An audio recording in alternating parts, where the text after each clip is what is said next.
Hello बच्चों, मैं Bharat Singh Chaudhary science class 8 से इस वीडियो को लेकर के उपस्थित हूँ और इस वीडियो के माध्यम से हम आपको इलेक्ट्रिक करंट के बारे में बताएंगे। तो कक्षा 10 का ये चैप्टर है, 10वां चैप्टर है। ये फिजिक्स से बिलोंग करता है। इलेक्ट्रिक करंट यानी कि विद्युत धारा। बोर्ड द्वारा जारी सिलेबस जो है उसके हिसाब से 5 अंक के क्वेश्चन इस चैप्टर से आते हैं। कुल 2 क्वेश्चन आते हैं। एक क्वेश्चन आता है 1 अंक का और एक क्वेश्चन आता है अपना 4 अंक का। तो इस तरीके से 5 अंक के 2 क्वेश्चन अपन के इस चैप्टर से आते हैं। तो प्रथम हम विद्युत के बारे में जानकारी प्राप्त करेंगे कि विद्युत क्या है। जिस प्रकार से ताप का प्रवाह उच्च ताप वाली वस्तुओं से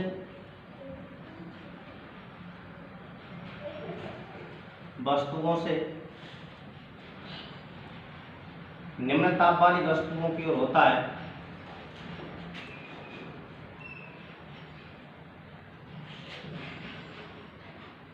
वस्तुओं की ओर होता है, ठीक उसी प्रकार आवेशों का प्रवाह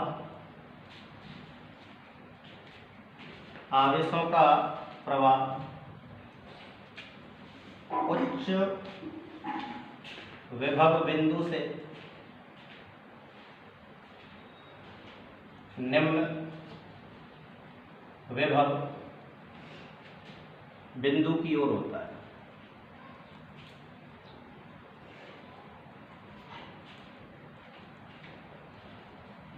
तो बच्चों, जिस प्रकार से ताप की प्रवाह की दर को या ऊष्मा की प्रवाह की दर को ऊष्मा धारा कहते हैं,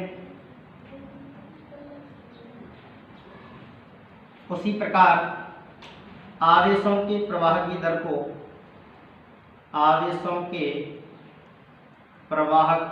को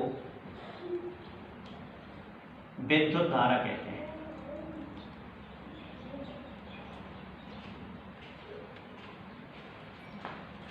अर्थात ऐसे ही कह सकते हैं, किसी विद्युत परिपथ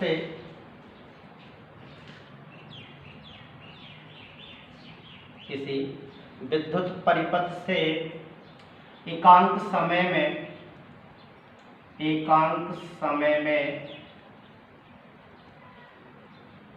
गुजरने वाले आवेश की मात्रा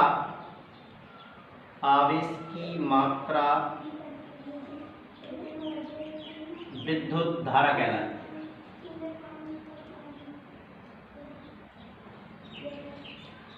अभी यहां आया है विद्युत परिपथ। देखो, विद्युत परिपथ से क्या मतलब होता है? विद्युत परिपथ से सीधा मतलब होता है परि और पथ। पथ माने रास्ता, परि माने परिवहन यानी कि आवागमन। विद्युत के आवागमन का जो रास्ता होता है वो विद्युत परिपथ कहलाता है। इसको इस प्रकार से परिभाषित कर सकते हैं, एक बंद और सतत पथ जिसमें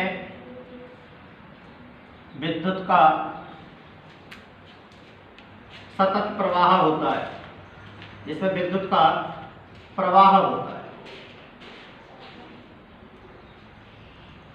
विद्युत परिपथ कहलाता है।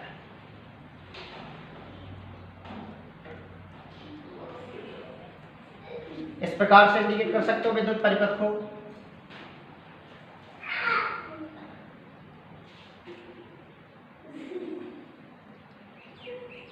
तो इस पथ में लगातार धारा का प्रवाह होगा,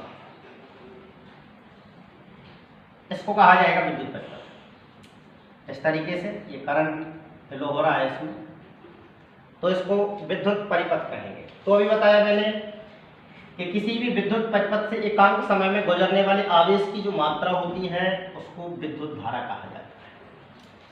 अब यदि विद्युत धारा को व्यक्त करें अपन I से, और आवेश को व्यक्त करें Q से और समय को व्यक्त करें T से, तो धारा I बराबर Q बटे T होगी। ये छोटा सूत्र निकला धारा के लिए, धारा I बराबर Q बटे T। आइए आगे बढ़ाते हैं इस बात को।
तो अभिव्यक्त किया था अपन ने, देखा था आपने, धारा को I से,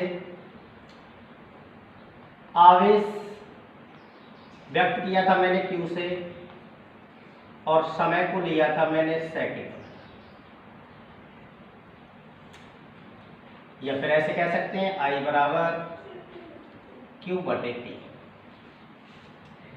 तो इस तरीके से धारा को I को कुल आवेश में समय का भाग देकर के प्राप्त किया जाता है। यदि, एक नई बात, यदि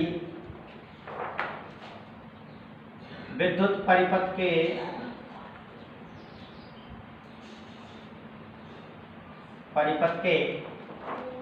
किसी बिंदु से T समय में N इलेक्ट्रॉन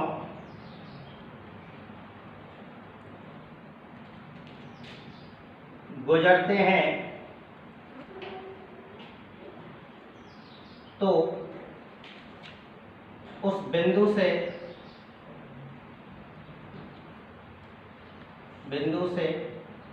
T समय में Ne आवेश गुजरेगा। T समय में Ne आवेश गुजरेगा, अतः विद्युत धारा I बराबर Ne बटे T होगी। अच्छा, धारा के लिए मात्रक निकालते हैं। मात्रक अभी लिखा, आपने देखा था, विद्युत धारा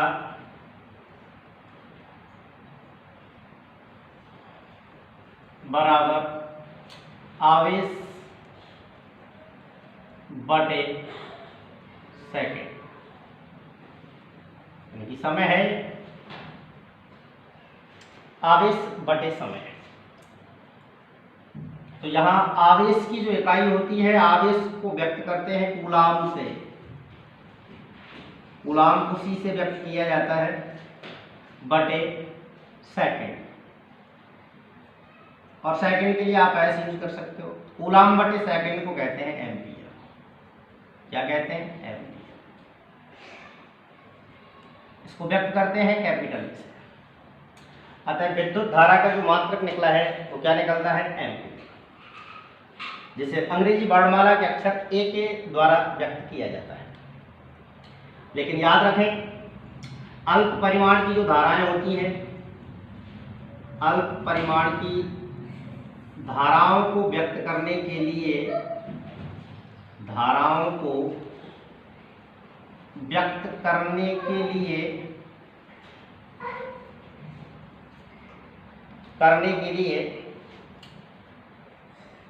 दो मात्रक काम में लिए जाते हैं जिन्हें कहते हैं मिली एम्पियर और माइक्रो एम्पियर। अब यदि हम बात करें 1 मिली एम्पियर की, तो 1 मिली एम्पियर जो होता है वो 10 की पावर -3 एम्पियर के बराबर होता है। 1 मिली एम्पियर में कितने एम्पियर होते हैं? 10 की पावर -3 एम्पियर होते हैं। और 1 माइक्रो एम्पियर जो होता है वो 10 की पावर -6 एम्पियर के बराबर होता है। किसी आंकिक सवाल में यदि धारा, इलेक्ट्रिक करंट मिली एम्पियर या माइक्रो एम्पियर में दे रखा हो तो सवाल सॉल्व करने के लिए उस धारा को पहले अपन एम्पियर में बदलेंगे, और एम्पियर में बदलने के लिए ये शर्तें याद रखेंगे कि 1 मिली एम्पियर कितने एम्पियर के बराबर होता है? 10 की पावर -3 एम्पियर के बराबर होता है। और 1 माइक्रो एम्पियर जो होता है वो 10 की पावर -6 एम्पियर के बराबर होता है। तो इस तरीके से अपन इनको चेंज कर सकते हैं। अभी इस सूत्र में एक और नई चीज थी, रह गई, ये जो ई है, ई, यहाँ पे ई जो होता है, ई इलेक्ट्रॉन पर आवेश का मान होता है। इलेक्ट्रॉन पर आवेश का मान होता है, और इसका जो मान होता है वो होता है 1.6 × 10⁻⁻19 कूलम। ये 1 इलेक्ट्रॉन पर आवेश का मान है, जो याद होना चाहिए आपको 100%। आंकिक सवाल में ये मान नहीं देगा, आपको स्वतः पता होना चाहिए मान। तो ये इलेक्ट्रॉन पर आवेश का मान होता है जिसका मान 1.6 × 10⁻⁻19 कूलम होता है। अच्छा, एक बात और करते हैं। विद्युत धारा मापन जो यंत्र होता है, धारा को मापने के लिए अपन जिस यंत्र का उपयोग करते हैं, जिस उपकरण को काम में लेते हैं, लिख रहा हूं मैं, विद्युत धारा मापक यंत्र। तो विद्युत धारा का मापन अमीटर नामक उपकरण से किया जाता है। कौन से उपकरण से करते हैं? अमीटर से। और अमीटर का जो संकेत बनाते हैं अपन, वो इस तरीके से संकेतित किया जाता है, इस तरीके से अमीटर को व्यक्त किया जाता है। तो अमीटर के माध्यम से और विद्युत धारा का मापन किया जाता है। एक और नई बात, अमीटर को सदैव ही किसी परिपथ में श्रेणी क्रम में संयोजित किया जाता है। हमेशा अमीटर को श्रेणी क्रम में लगाते हैं। श्रेणी क्रम तारों के कॉम्बिनेशन की एक विधि होती है जो हम नेक्स्ट वीडियो में देखेंगे। तो अमीटर का संयोजन जो होता है वो सदैव श्रेणी क्रम में ऐसे संयोजित किया जाता है। तो आइए एक बार 3-4 चीजों को रिपीट कर देता हूं मैं। विद्युत धारा की परिभाषा बताई छोटी सी आपके लिए। बताया था कि जिस प्रकार से ताप का प्रवाह उच्च ताप वाली वस्तुओं से निम्न ताप वाली वस्तुओं की ओर होता है, ठीक उसी प्रकार से आवेशों का प्रवाह भी उच्च विभव बिंदु से निम्न विभव बिंदु की ओर होता है। या फिर ऐसे कह सकते हैं कि आवेशों के प्रवाह की दर जो होती है वो विद्युत धारा कहलाती है। विद्युत धारा को I से व्यक्त किया जाता है, आवेश को Q से व्यक्त करते हैं, समय को T से व्यक्त करते हैं। इसलिए सिंपल सूत्र निकलता है धारा I = Q/T। यदि किसी बिंदु से T समय में n इलेक्ट्रॉन गुजरते हैं तो उस बिंदु से T समय में फिर n आवेश गुजरेगा, तो फिर विद्युत धारा का मान I = NE/T होगा। यहाँ पर E जो है वो इलेक्ट्रॉन पर आवेश का मान होता है, और वो आवेश का जो मान बताया मैंने वो क्लियर किया है 1.6 × 10⁻⁻19 कूलम। ये इलेक्ट्रॉन पर एक आवेश का मान होता है। यहाँ पे अपन ने विद्युत धारा का मात्रक निकाला है इस तरीके से। विद्युत धारा के लिए सूत्र था आवेश बटे सेकंड, यानी कि कूलम बटे सेकंड। कूलम बटे सेकंड को अपन एम्पियर कहते हैं, और एम्पियर को अक्षर A के द्वारा रिप्रेजेंट किया जाता है। लेकिन अल्प परिमाण की धाराओं को व्यक्त करने के लिए अपन एम्पियर में धारा नहीं होती है, वहाँ उसे व्यक्त करने के लिए दो अन्य मात्रक हैं जिन्हें मिली एम्पियर और माइक्रो एम्पियर के नाम से अपन संबोधित करते हैं, व्यक्त करते हैं। तो 1 मिली एम्पियर जो होता है वो 10 की पावर -3 एम्पियर के बराबर होता है, और 1 माइक्रो एम्पियर 10 की पावर -6 एम्पियर के बराबर होता है। अभी हम प्रारंभ में जब जिक्र कर रहे थे आपसे कि एक क्वेश्चन एक नंबर का आता है यहाँ से, तो ये फिर एक एक नंबर पर देखिए कई सारी चीजें आई हैं यहाँ से। एक तो ये यार है, यहाँ से देखिए ये 1 मिली एम्पियर कितने एम्पियर के बराबर होता है, सीधा क्वेश्चन किया। तो बिल्कुल सिंपल जवाब है, लिखा है आपके पास, मैंने बोला किया यहाँ पे देखिए 10⁻³ एम्पियर के बराबर होगा। दूसरा पिकअप कर रहा है यहाँ से 1 माइक्रो एम्पियर कितने एम्पियर के बराबर होता है, तो आपका सीधा जवाब है 10⁻⁻6 एम्पियर के बराबर होता है। अभी यहाँ पे ये निकाला था मैंने एनी वाला, एनी वाले में मैंने बताया था ई जो होता है वो इलेक्ट्रॉन पर आवेश का मान है, तो इस पर आवेश का मान पूछ सकता है आपसे। तो वो आवेश का मान है 1.6 × 10⁻⁻90 कूलम। एक ये क्वेश्चन बनाना है यहाँ से, फिर बढ़िया देखो सिंपल क्वेश्चन बन रहा है, 2 बार पूछ सकता है यहाँ से। देखिए 2 तरीके से विद्युत धारा का मापन किस यंत्र से किया जाता है, तो आपके पास सीधा जवाब है विद्युत धारा मापक यंत्र क्या होता है, अमीटर। और अमीटर का जो संकेत है वो क्या होता है, ए। प्लस माइनस जब तक टर्मिनल नहीं लगाएंगे तब तक ये अमीटर नहीं कहलाएगा, इसलिए टर्मिनल लगाने का खास ध्यान रखना है आपको। एक और बात याद रखनी है कि अमीटर को किस क्रम में संयोजित किया जाता है, तो बिल्कुल सीधा जवाब है आपके पास श्रेणी क्रम में इसे संयोजित किया जाता है। तो ये रही धारा के बारे में थोड़ी सी जानकारी। अब आइए इससे संबंधित 1-2 अंक के क्वेश्चन करा के बताऊं मैं कि किस तरीके के क्वेश्चन यहाँ से पूछे जाते हैं। तो देखिए थोड़ा आगे बढ़ाते हैं इस बात।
तो देखिए बच्चों एक और छोटी सी चीज,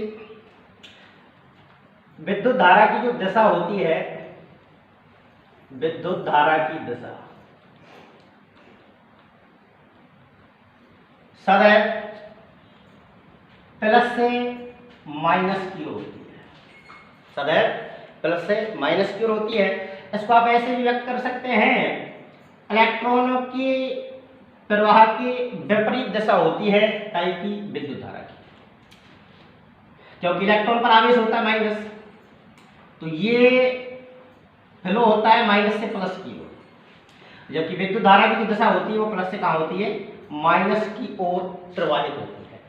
तो आइए 2-3 छोटे सवाल देखते हैं धारा से संबंधित, 1 नंबर में पूछे जाते हैं ऐसे सवाल, और कई बार आए भी हैं परीक्षा में यहाँ से।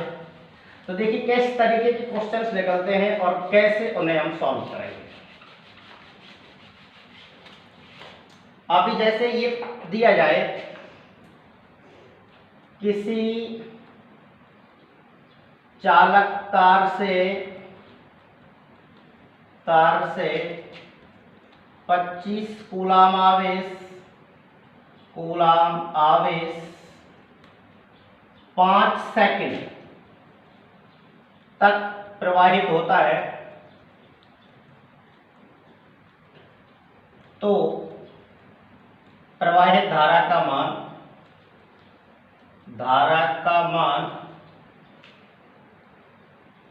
मान एम्पियर में ज्ञात कीजिए, एम्पियर में ज्ञात कीजिए। तो आगे के प्रश्नों को सॉल्व करने का जो तरीका होता है, इधर इस तरीके से आप हल लिखेंगे, और 2 चीजें हैं, एक तो सवाल को ढंग से पढ़ा जाए, सवाल में क्या क्या चीज दे रखी है आपके लिए उनको मार्क करें। और दूसरी चीज जो ध्यान देने की है कि पूछ क्या रहा है वो आपसे। तो यहाँ देखिए आप इस तरीके से आंशिक सॉल्व को क्वेश्चन को हल करने के लिए ये फॉर्मेट बनाना है आपको। ऐसे यहाँ लिखेंगे आप दिया है, जो दिया है वो लिख देना है। तो देखो पढ़े पुनः मेरे साथ सवाल, किसी चालक तार से 25 कूलम आवेश, तो ये 25 जो मान है वो कहीं का है, आवेश का है, अर्थात ये आवेश दिया है आपके पास। आवेश को आप क्यू से व्यक्त कर सकते हो। तो ये मान दिया है आपके लिए कितना, 25 कूलम। 25 कूलम, कूलम नहीं लिख सकते हो तो सी लिख सकते हो आप, सी से व्यक्त करते हैं कूलम को। आगे कहना है कि 5 सेकंड तक प्रवाहित होता है, तो ये हुआ आपका समय t बराबर 5 सेकंड। अब आगे कहना है उसका प्रवाहित धारा का मान ज्ञात कीजिए, और काय में ज्ञात करवा रहा है आपसे, एम्पियर में ज्ञात करवा रहा है। तो वो आप क्वेश्चन मार्क लगा दीजिए, धारा आई ज्ञात करनी है यहां से आपको, आई बराबर ज्ञात करना है। बस ये सवाल छोटा सा। अभी हमने सूत्र निकाला था विद्युत धारा के लिए, क्या छोटा सा, आई बराबर क्यू बटे टी, ये सूत्र था से। अब जैसे है वैसे लिख दीजिएगा। क्यू देखिए, क्यू का मान कितना है यहाँ पे, 25 कूलम। कितना है, 25 कूलम है, तो लिख दो 25 बटे टी का मान देखिएगा आप कितना है, यहाँ से 5 सेकंड है, बटे 5। अब 25 को 5 से डिवाइड करना है, तो देखिए 5 25 बराबर आ गया कितना, 5। अभी खाली नहीं छोड़ना है आपको, यहाँ से बिल्कुल गोला हो जाएगा, मात्रक जरूर लगाना है। और उसने पूछा भी है कि प्रवाहित धारा का मान एम्पियर में ज्ञात कीजिए। आपने धारा का मात्रक पढ़ा भी था थोड़ी देर पहले, क्या एम्पियर व्यक्त करते हैं ए से 800। इस तरीके के सवाल का होगा 1 नंबर, सीधी धारा पूछी जाएगी आपसे। एक तो ये तरीके का आता है, एक चेंज कर सकते हैं तरीका, ऐसे भी पूछ सकता है आपसे, और आया भी है परीक्षा में। देखिए क्या है, किसी चालक तार से 300 कूलम आवेश, 300 कूलम आवेश 5 मिनट तक प्रवाहित होता है, 5 मिनट तक प्रवाहित होता है। तो प्रवाहित धारा का मान एम्पियर में ज्ञात कीजिए।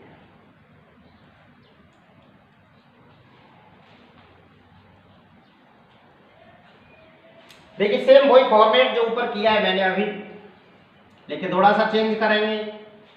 पहले काम वही करना है जो मैंने बताया था, या ये फॉर्मेट बनाएंगे आप, लिखेंगे दिया है। तो देखो क्या दिया है आपके यहाँ, किसी चालक तार से 300 कूलम आवेश, ये 300 जो है क्यू का मान, यानी कि आवेश हुआ आपका, सीधा लिख रहा हूं मैं क्यू बराबर 300 कूलम। आगे कह रहा है 5 मिनट तक प्रवाहित होता है, तो ये टी बराबर 5 मिनट हो गई। तो प्रवाहित धारा का मान ज्ञात करना है, काई में आपको एम्पियर, आई बराबर ज्ञात करना है। सेम पैटर्न पहले जैसा ये ज्ञात करना है। तो देखिए छोटे से एक चेंज करना पड़ेगा आपको, जैसा कि मैंने प्रारंभ में पहले बताया था। ये जो समय दिया है यहाँ पे, ये मिनट में दिया है। आप ये लगाएंगे सूत्र इसमें, आई बराबर क्यू बटे टी। क्यू 3 से है, टी आपके पास 5 मिनट है, तो 5 से डिवाइड कर देंगे 3 से को। परंतु ये फॉर्मेट गलत होगा, क्योंकि मिनट से सवाल होगा नहीं, क्योंकि आपने अभी सूत्र जब 1 कूलम आवेश की रचना करने वाले इलेक्ट्रॉनों की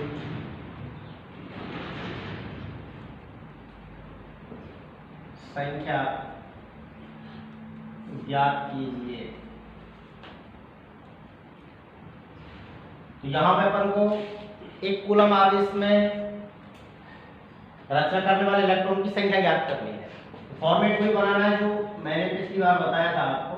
पहले हल लिखना है यहाँ पर, यहाँ जो दिया है आपको वो लिखना है। तो देखो क्या दिया है, एक कूलम आवेश, तो Q का मान हुआ यहाँ पे 1 कूलम, Q बराबर 1 कूलम। रचना करने वाले इलेक्ट्रॉनों की संख्या, इलेक्ट्रॉन पर आवेश का मान देखा था अपन ने पिछली क्लास में, कितना था 1.6 इंटू 10⁻⁻19 कूलम। और n जो संख्या है आपको इलेक्ट्रॉन की भुजा, क्या फॉर्मूला लगाएंगे, Q बराबर n, n को बाहर करो इसमें से, n बराबर Q बटे Q का मान लिखो वहां से कितना है भाई 1 कूलम, तो 1 बटे E का मान लिख रहा है आपके पास 1.6 इंटू 10⁻⁻9, 1/1.6 ये पावर ऊपर ले जाएंगे तो प्लस की हो जाएंगी 90। ये दशमलव हटा करके मैंने ऊपर एक जीरो लगाई, सुविधा होगी कैलकुलेशन करने में, बटे 16 गुणा 10 की घात 2 से 5 बार, 2 अट्ठे 16, ये 8 बार,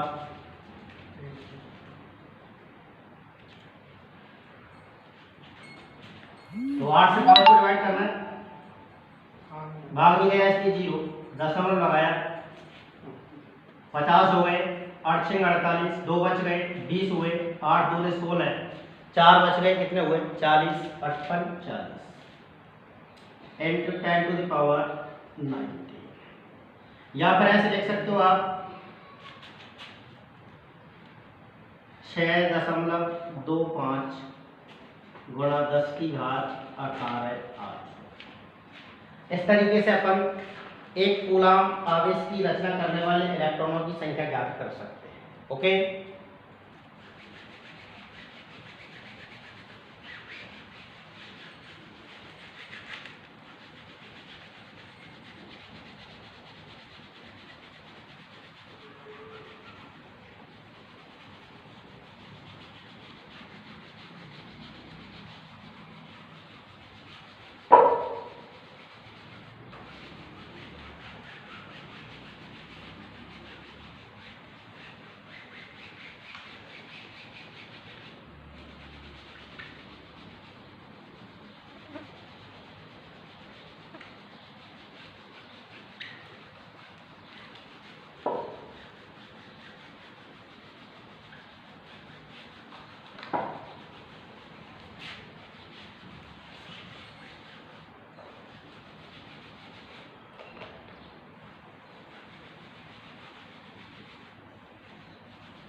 इसके बाद देखते हैं विभवांतर और विभव।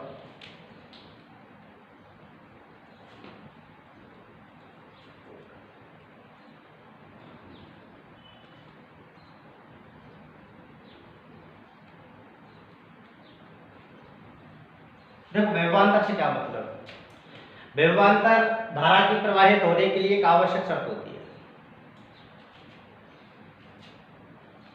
छोटी सी परिभाषा होती है विभवांतर के लिए, कैसे कह सकते हैं विभवांतर को, एकांक आवेश को विद्युत क्षेत्र के एक बिंदु से दूसरे बिंदु तक ले जाने में जो कार्य किया जाता है वही कार्य दोनों बिंदुओं के बीच विभवांतर कहलाता है।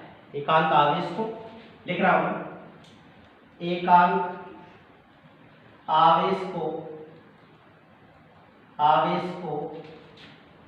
विद्युत क्षेत्र में या विद्युत क्षेत्र के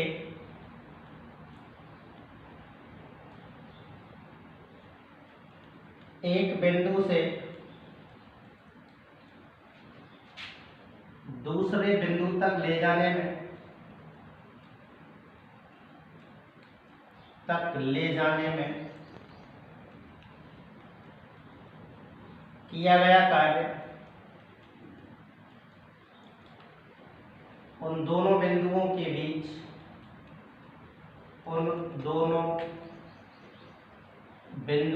बीच विभवांतर कहलाता है।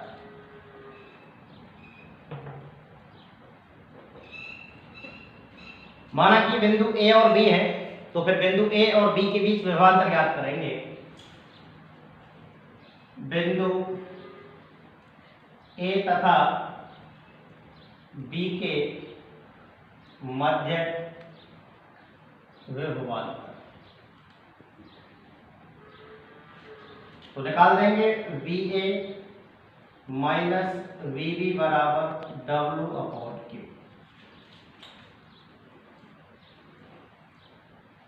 इकाई निकाल सकते हो इसका मात्रक विभवांतर के लिए क्या निकलेगा, देखिए W माने होता है कार्य और Q माने होता है आवेश। कार्य का मात्रक होता है जूल बटे आवेश का मात्रक होता है कूलाम, यानी कि जूल बटे कूलाम को कहते हैं वोल्ट और व्यक्त करते हैं इसको 20। अतः विभवांतर का मात्रक होता है क्या, वोल्ट, जिसको अक्षर V के द्वारा क्या करते हैं भाई व्यक्त किया जाता है। यदि पूछ लिया जाए कि 1 वोल्ट से क्या तात्पर्य है, 1 वोल्ट से क्या तात्पर्य है, यदि 1 कूलाम आवेश को एक बिंदु से दूसरे बिंदु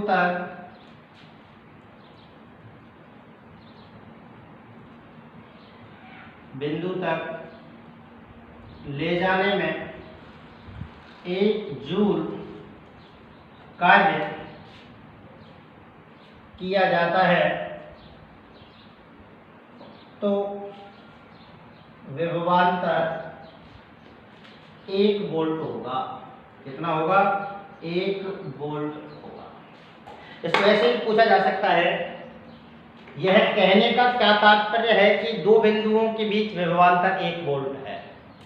तो इससे भी हमारा ये तात्पर्य है, यह कहने का क्या तात्पर्य है कि 2 बिंदुओं के बीच विभवांतर 1 वोल्ट है।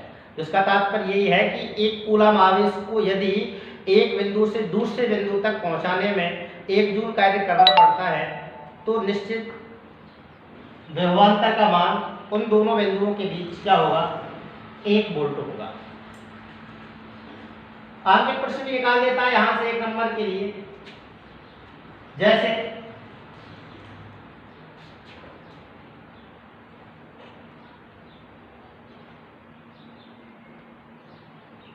दस वोल्ट विभवांतर के 2 बिंदुओं के बीच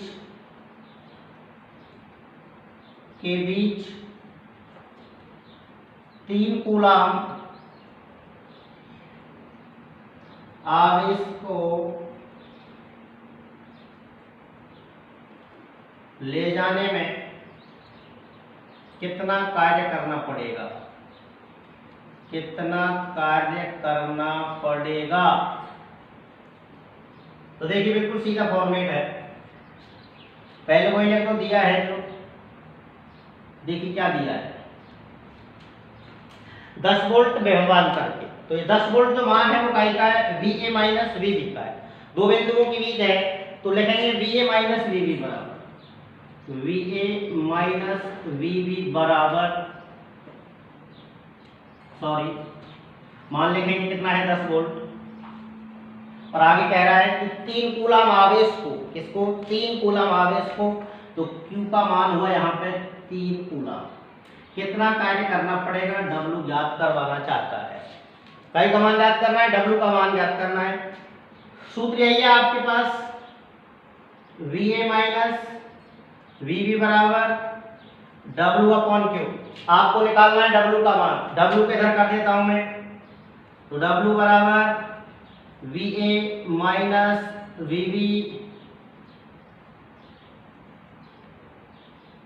इंटू क्यू।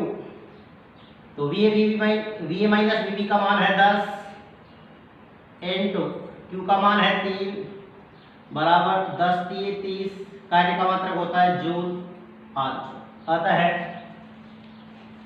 10 वोल्ट विभवांतर के दो बिंदुओं के बीच 3 कूलम आवेश को ले जाने में 30 जूल कार्य करना पड़ेगा। एक और छोटा क्वेश्चन निकलता है यहां से,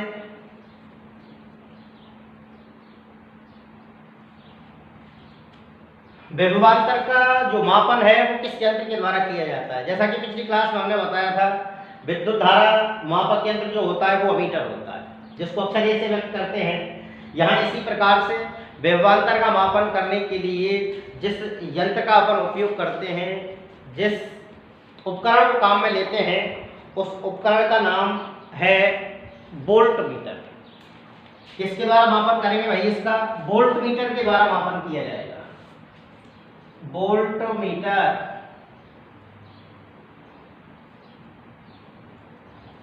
वोल्ट मीटर से विभवांतर का मापन करते हैं। इसको संकेत ऐसे बनाते हैं,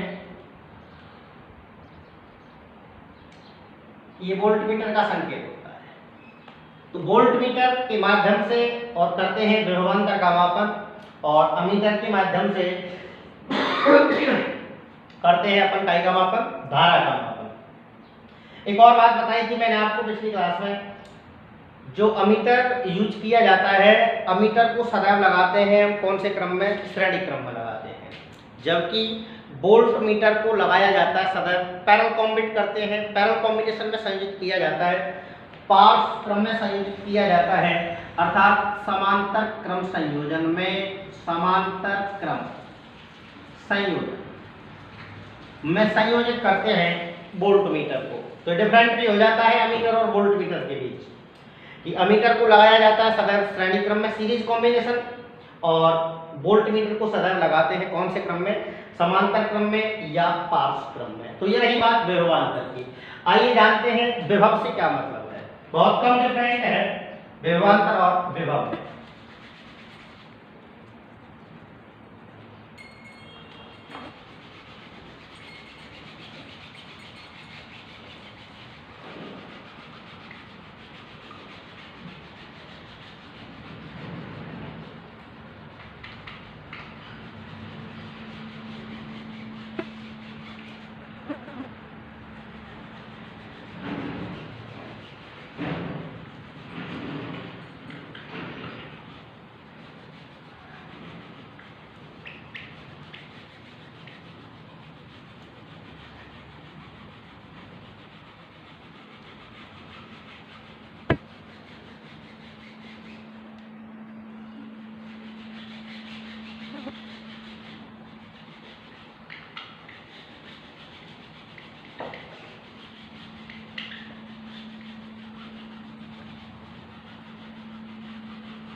देखिए विभव,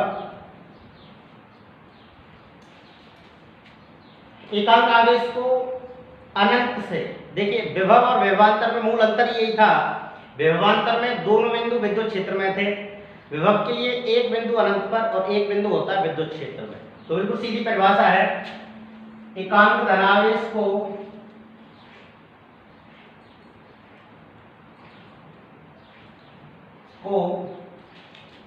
अनंत से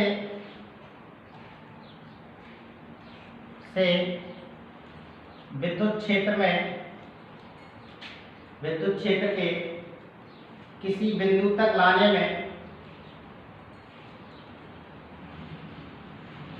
में किया गया कार्य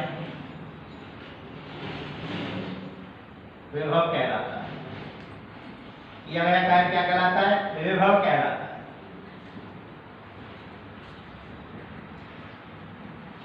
जैसे माना कि बिंदु B अनंत पर है, इन्फिनिटी, और अनंत पर विभव का मान, अनंत पर विभव का मान क्या होता है? 0, शून्य होता है।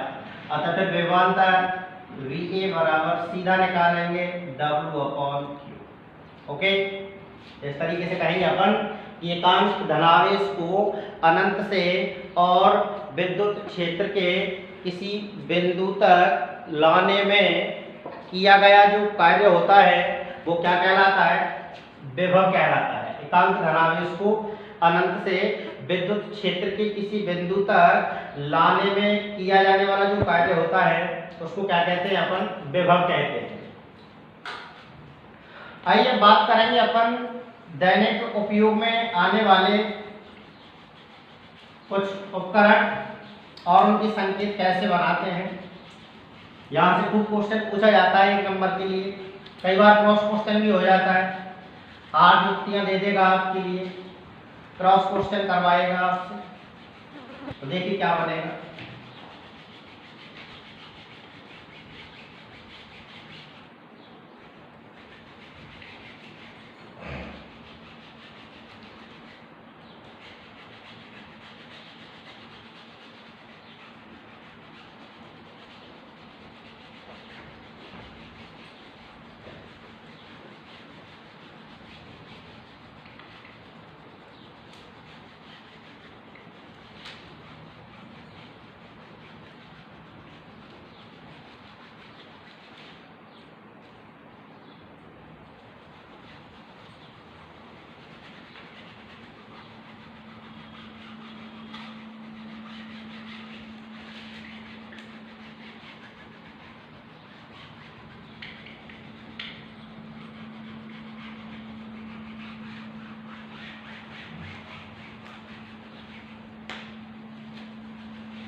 देखिए क्या होते हैं,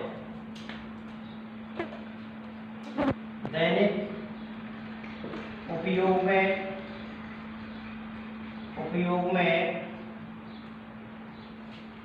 आने वाले वैद्युत अवयव,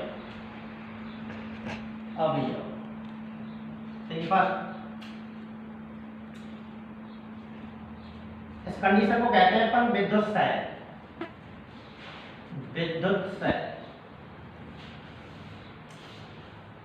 और कई सेलों के संयोजन को कहा जाता है बैटरी।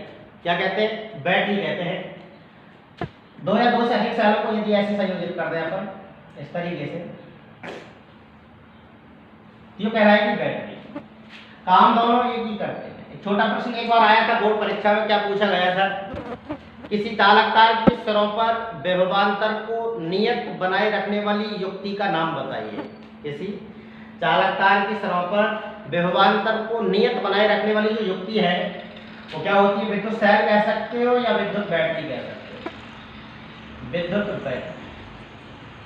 इसके माध्यम से किसी चालक तार या किसी युक्ति के सिरों पर विभवांतर को नियत बनाए रखा जा सकता है, निश्चित बनाया रखा जा सकता है। और देखिए ये जो संकेत होता है प्लग कुंजी का होता है।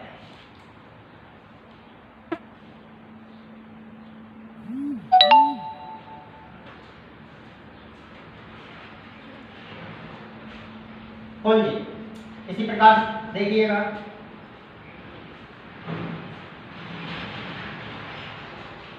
ये धारा नियंत्रक RH, इसको ऐसे भी बना सकते हो आप,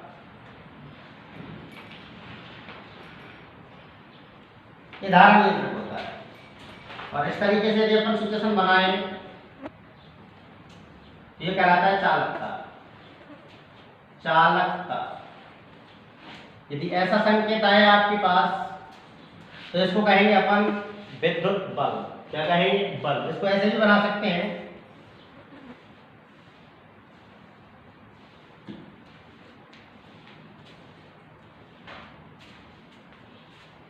ये भी विद्युत बल है।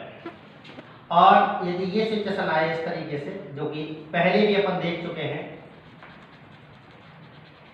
इंपॉर्टेंट डिवाइस है ये दोनों। दिस इज अमीटर, ये अमीटर कहलाएगा, और दिस इज वोल्ट मीटर, ये वोल्ट मीटर कहलाएगा।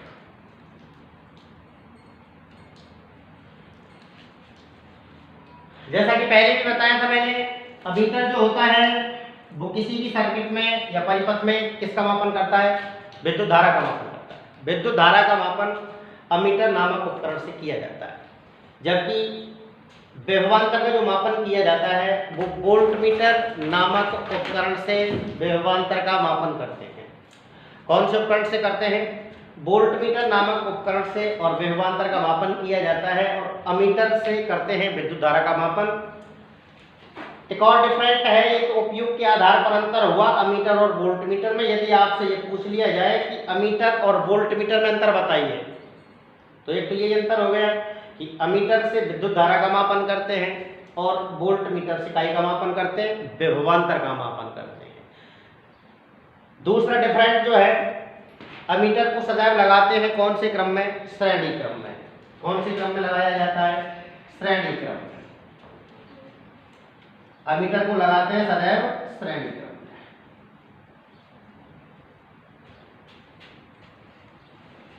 और वोल्टमीटर को सदैव लगाते हैं कौन से क्रम में? समांतर।